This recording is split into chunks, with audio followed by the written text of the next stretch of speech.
बोलिए श्रीमन नारायण भगवान की जय हो।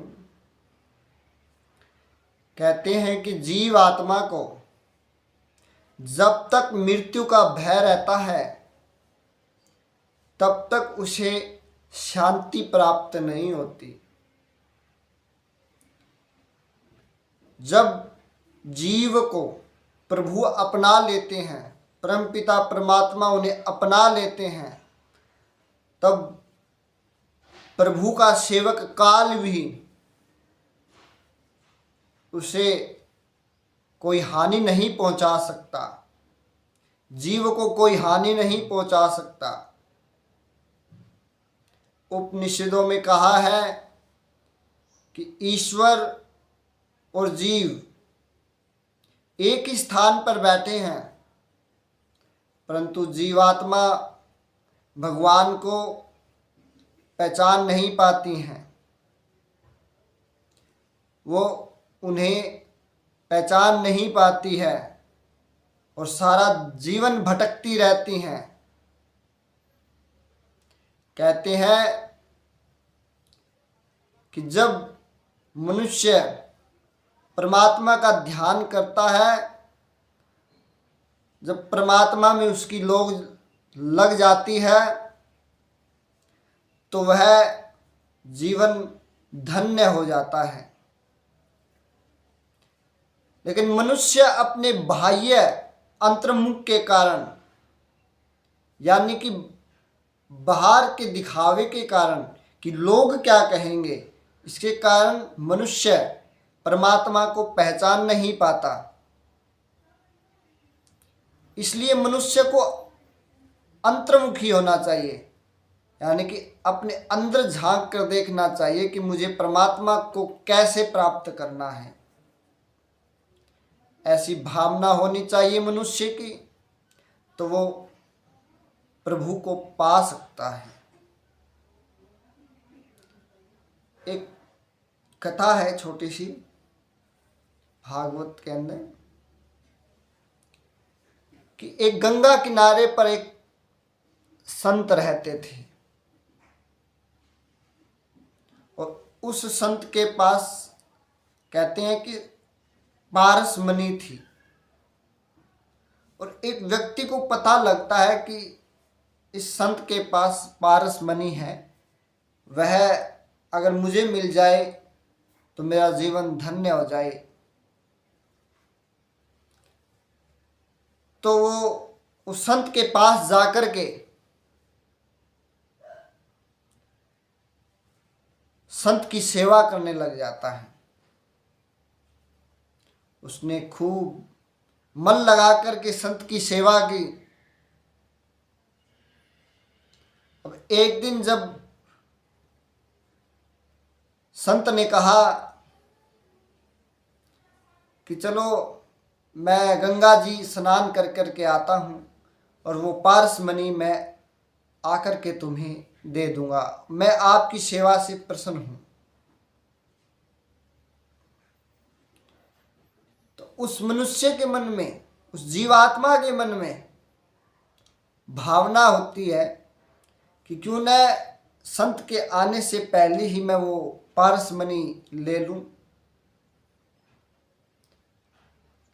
उसने सारी कुटिया छान मारी, सारी कुटिया में छानबीन की, उसे कहीं भी वो पारस मणि मिली नहीं, क्योंकि उसके मन में भावना में उद्वेग हो गया कि क्यों न संत के आने से पहले ही मैं पारस मणि ले लूं। उसने सारी झोपड़ी संत की छानबीन कर ली, लेकिन उसे कहीं भी वो पारस मणि नहीं मिली। जब स्नान कर कर के संत आते हैं, वो अपनी कुटिया का हाल देखते हैं, तो वो उस व्यक्ति से कहते हैं कि तुम्हारे मन के अंदर इतनी देर भी समाई नहीं हुई, मैंने कहा था तुम्हें कि मैं स्नान कर कर के आऊँगा और फिर वो तुम्हें पारस मणि दूंगा। उन्होंने कहा कि तुम्हें अब भी वो पारसमणि मिली नहीं।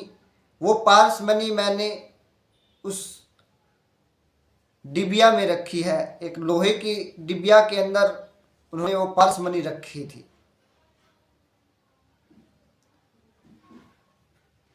जब वो उस डबिया को उठा करके लेकर आए, उसे खोला,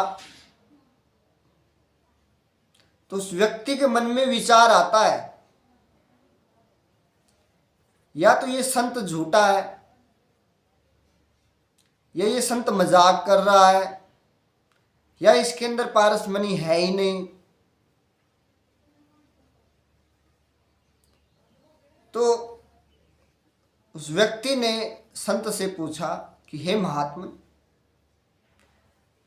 आपने यह लोहे की डिबिया अभी आपने उठाई, इसे खोला, इसमें पारसमणि आपने दिखाई, या तो ये नकली है पारसमणि, या आप ढोंग कर रहे हैं, क्योंकि ये सोने की डिबिया क्यों नहीं बनी? अगर ये असली होता, ये पारसमणि असली होती, तो ये सोने की डिबिया बन जाती, ये क्यों नहीं बनी? उन्होंने कहा, ये जो डबिया है सोने की इसलिए नहीं बनी कि जो ये पारसमणि मैंने एक गुदड़ी के अंदर लपेट करके रखी है, इस गुदड़ी के अंदर लपेट करके रखी है, और इस डबिया को पारसमणि स्पर्श नहीं हुआ, तो इसलिए यह लोहे की ही रह गई और सोने की नहीं बनी। इसलिए यह सोने की नहीं बनी। तब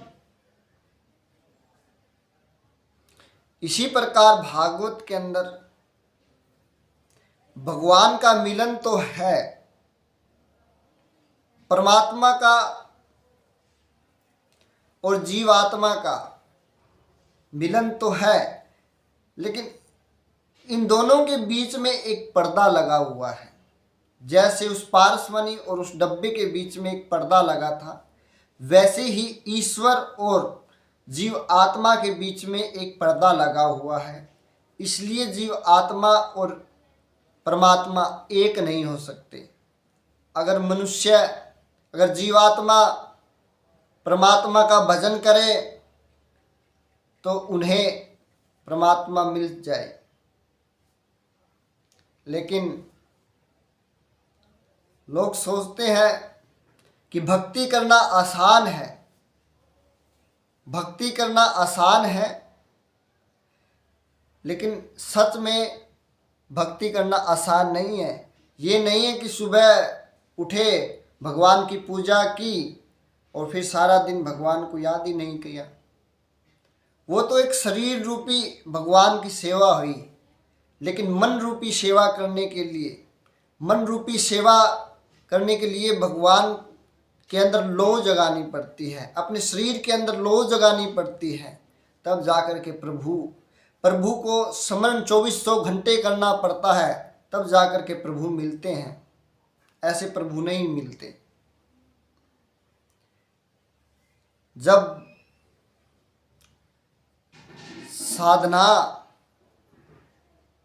कोई व्यक्ति साधना करता है और उसकी सिद्धि उसको प्राप्त नहीं होती है, तो साधक के मन में साधना के प्रति उद्वेग भावना जाग जाती है। कहते हैं कि साधक वो साधक है, सेवा श्रवण साध्य है, साधन है, और भगवान श्री कृष्ण साध्य है। इसलिए भगवान श्री कृष्ण की भक्ति करनी चाहिए, इसलिए भगवान विष्णु की भक्ति करनी चाहिए। मनुष्य को परमपिता परमात्मा को पाने के लिए भक्ति करनी चाहिए। बोलिए श्रीमन नारायण भगवान की जय हो। आगे की कथा अगले भाग में पढ़ेंगे। बोलिए श्रीमन नारायण भगवान की जय हो।